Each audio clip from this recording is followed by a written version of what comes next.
മറ്റൊരു ഹദീസ്, വഷ്തകത്തിന്നാറു ഇലാ റബ്ബിഹാ ഫഖാലത് യാ റബ്ബ് അകല ബഅദി ബഅദാ. ചൂട് അതിൻ്റെ കാഠിന്യം അനുഭവിക്കുന്ന അവസ്ഥയിലാണെന്ന് നമ്മളൊക്കെ. അള്ളാഹു നമ്മളെ കാക്കട്ടെ, ആഖിറത്തിലെ നാറിൽ നിന്ന് അള്ളാഹു നമ്മളെ രക്ഷപ്പെടുത്തട്ടെ.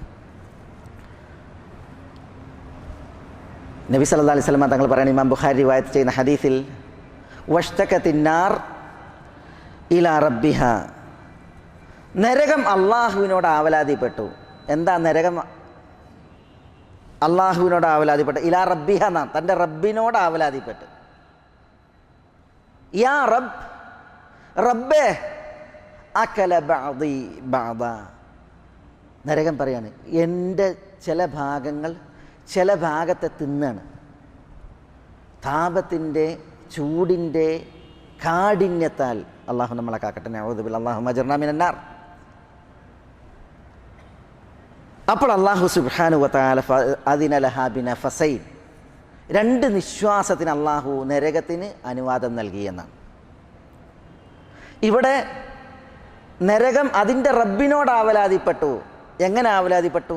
യാ റബ്ബ്, റബ്ബേ അകല ബഅദി ബഅദാ, എൻ്റെ ചില ഭാഗം ചില ഭാഗത്തെ തിന്ന് തുടങ്ങിയെന്ന് പറഞ്ഞത്. അവിടെ റബ്ബിനെ വിളിച്ചുള്ള ആവലാതിപ്പെടലാണ് നമ്മൾ ഈ തിരുമൊഴിയിൽ നിന്ന് മനസ്സിലാക്കുന്നത്. ഇമാം മുസ്ലിം സുഹൈബിൻ റൂമിയിൽ നിന്ന് വിശദമായി റിപ്പോർട്ട് ചെയ്യുന്ന ഹദീസിൽ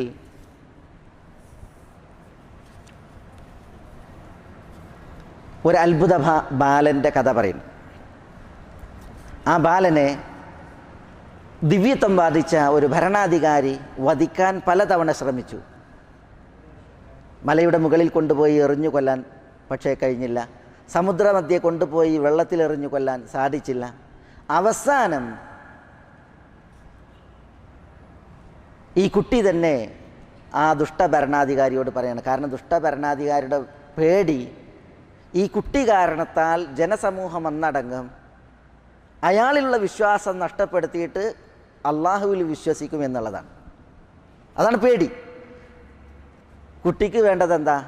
ഈ ലോകം ഇസ്ലാം സ്വീകരിക്കുക എന്നുള്ളതാണ്, അള്ളാഹുവിനെ വിശ്വസിക്കുക എന്നുള്ളതാണ്. അതുകൊണ്ട് തന്നെ കുട്ടി പറഞ്ഞു, രാജാവേ, നിങ്ങൾക്ക് എന്നെ കൊല്ലണമെങ്കിൽ ജനങ്ങളെല്ലാവരെയും വിളിച്ചു നിരത്തി എന്നെ ഒരു സ്ഥലത്ത് നിർത്തി എൻ്റെ ആവനാഴിയിൽ നിന്ന് ഒരമ്പെടുത്ത് ബിസ്മില്ലാ റബ്ബിൽ ഗുലാം എന്ന് പ്രഖ്യാപിച്ച് എൻ്റെ കഴുത്തിന് നേരെ അമ്പെയ്യണം.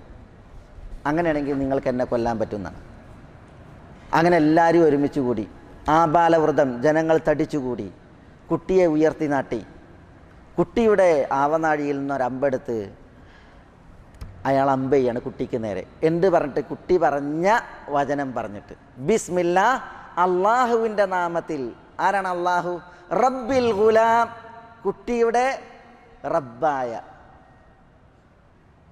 സൃഷ്ടാവും ഉടമസ്ഥനും പരിപാലകനുമായ റബ്ബായ അള്ളാഹുവിൻ്റെ നാമം പറഞ്ഞ അമ്പെയ്ത് കുട്ടി. പക്ഷേ ആ ലോകം ഒന്നടങ്കം ഒരാൾ പോലും മറക്കാതെ എല്ലാവരും ഇസ്ലാം സ്വീകരിച്ചു. രാജാവ് എന്താണോ ഭയന്നത് അത് നിമിഷങ്ങളിൽ സംഭവിച്ചു. അതിനപ്പുറമാണ് ആ രാജാവ് കിടങ്ങ് കയറി ഈ വിശ്വാസികളെ മുഴുവൻ ആ കിടങ്ങിൽ ഇന്ധനമൊരുക്കി ചുട്ടുകൊന്നത്. ആ സംഭവമാണ് സൂറത്തുൽ ബുറൂജിൻ്റെ തുടക്കത്തിൽ ഖുതില അസ്ഹാബുൽ ഉഖ്ദൂദ് അന്നാരി ദാത്തിൽ വഖൂദ് എന്ന ആയത്തിൻ്റെ തഫ്സീറിൽ നമ്മൾ വായിക്കുന്നത്. അവിടെ ബിസ്മില്ലാ റബ്ബിൽ ഗുലാം എന്നാണ് ആ കുട്ടി രാജാവിനോട് പറഞ്ഞത്. അത് പറഞ്ഞിട്ട് എന്നെ അമ്പ് ചെയ്താൽ നിങ്ങൾക്ക് എന്നെ കൊല്ലാനാവും എന്നാണ് പറഞ്ഞത്.